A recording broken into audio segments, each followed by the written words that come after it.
Salut, c'est le militant, le père fondateur de la RDNA, le porte-parole. L'ONU a besoin de savoir ce qui se passe entre la France et les pays africains.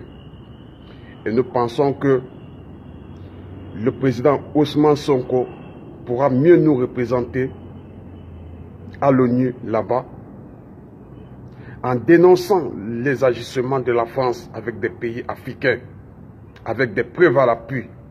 Voilà pourquoi nous accompagnons, avec toute notre force, toute notre énergie, nous accompagnons le président Ousmane Sonko. Et nous disons merci au président Macky Sall d'avoir promis des élections transparentes. Mais en même temps, nous pensons qu'il est dit au fond de son cœur, parce qu'il ne faut pas accepter la candidature de Ousmane Sonko et nous mettre en confiance et à la fin tripatouiller les élections pour enfin nous faire comprendre que non, votre candidat avait déposé sa candidature, il faisait partie de la course, mais il n'a pas été élu parce qu'il n'a pas été voté par la masse. Non, toute la jeunesse ira voter le président Sonko et le soutenir jusqu'à la dernière énergie. Car, vu son discours, je pense qu'il pourra faire quelque chose pour les Africains contre la France. Car c'est la France qui prend des décisions contre l'immigration sur leur sol. Mais c'est eux qui sont à l'origine de l'immigration en Afrique.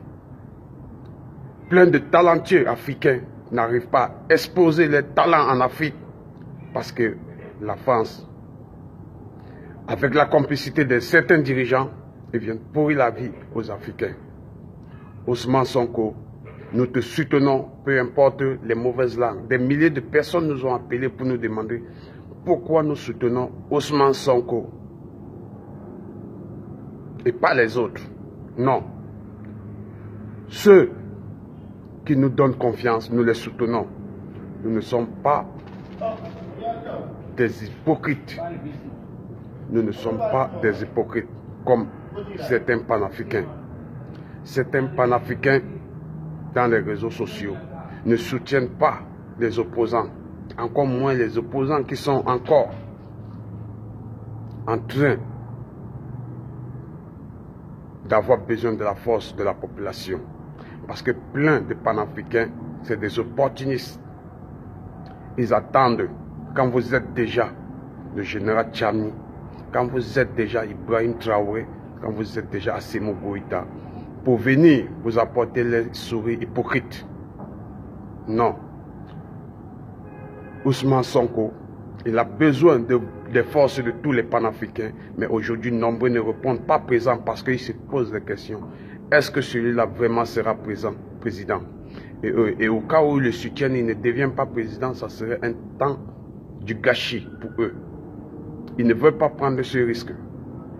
Mais si jamais nous accompagnons Ousmane Sonko jusqu'à il atteint le sommet de l'État, il devient président, ils viendront dire oui, tu es le meilleur, c'est toi on a besoin, c'est toi on veut. Et pourtant quand il avait besoin de leur soutien, ils n'ont pas répondu présent. Mais nous n'allons jamais changer de camp. Que Ousmane Sonko échoue la présidence, qu'il réussit, nous sommes avec lui. Car il nous a convaincus avec des discours honorables. Salut, c'était le militant. Ciao, on est ensemble.